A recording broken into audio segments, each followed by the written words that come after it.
Good morning, and it's yet again another blue sky, lovely sunny day. It always seems to be when I decide to do these videos. I am looking forward to the day I can go and come and film one in the pouring rain. But if that's terrible, it might never make the light of day. So this week I just wanted to talk about using the Grow model as a tool or a structure to try and figure out what the best way to move forward on any particular decision in your life, essentially.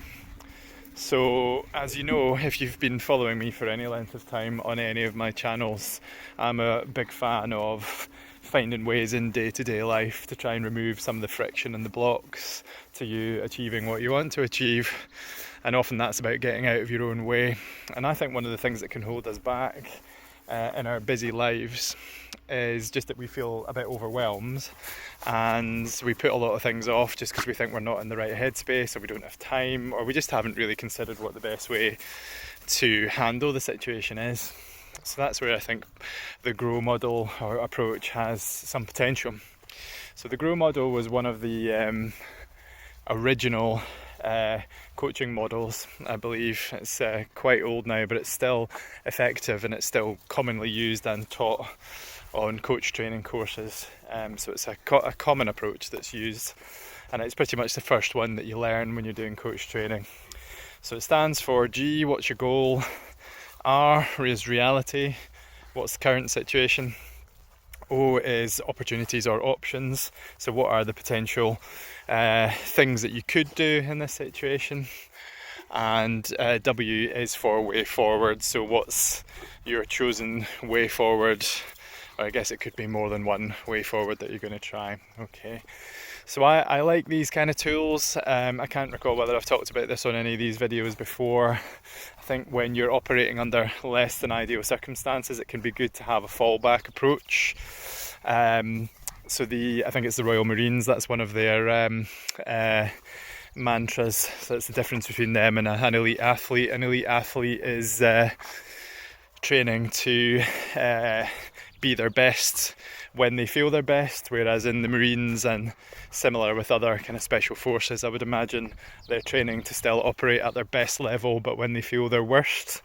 So I think having the skills and the insight to be able to fall back on something when you're in less than ideal circumstances, so you're a bit stressed, you're a bit overwhelmed, you're tired, you've got a lot of stuff going on in your personal and professional life, if you can offload yourself cognitively using a simple tool, then that's got to be a benefit. So how can you use the Grow model to make any kind of decision and offload yourself a little bit? So number one is probably the easiest thing. The easiest point is really to work out what it is you're trying to achieve. So chances are there's a good chance you've probably already done that if you're even thinking about what the best way forward is. So you define that goal and try and be as specific as you possibly can about it. So it's specifically what is it that you want to achieve, time scale, that kind of thing. When do you want to achieve it by? What's that going to look like?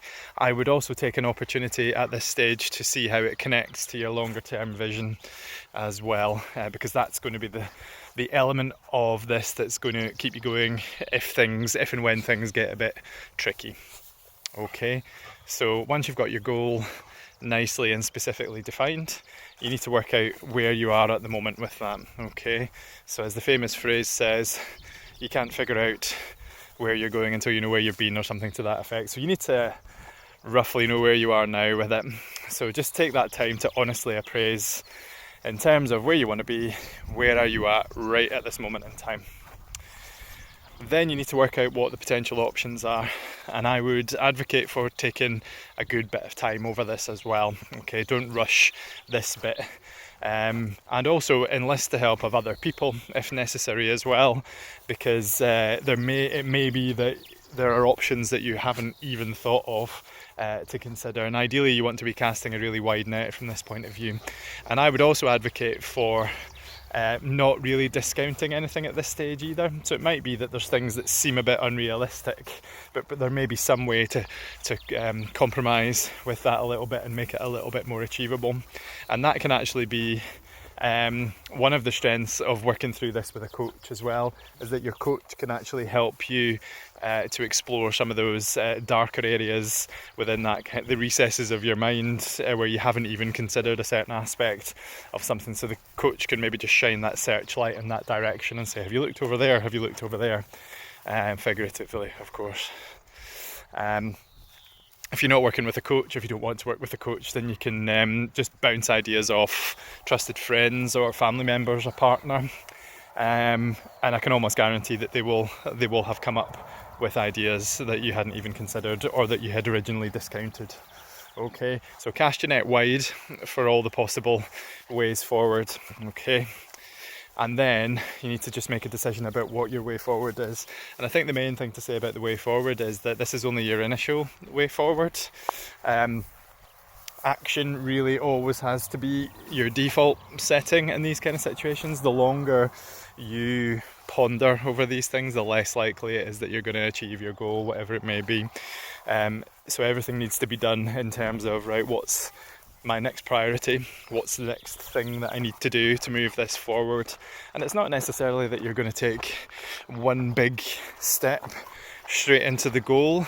You need to be prepared that this is something that you're going to nudge forward 1% at a time, and that's okay. And a lot of the really amazingly awesome things in life are achieved that way as well. So I've got this big goal, but I know that the next step that I need to take is this. And then when I've done that, the next step that I need to take is this. So really that's the key question that you want to be asking yourself throughout is, what is the very next thing that I need to do to move this forward? What is the very next thing that I need to do to move this forward? And then eventually you're going to get there. And it might well be that, your priorities and your goals might change slightly as you go, and that's okay. It's a little bit like navigating. So it might be that you're not 100% sure what the final destination is, but you know where you are now and you know roughly where you want to be.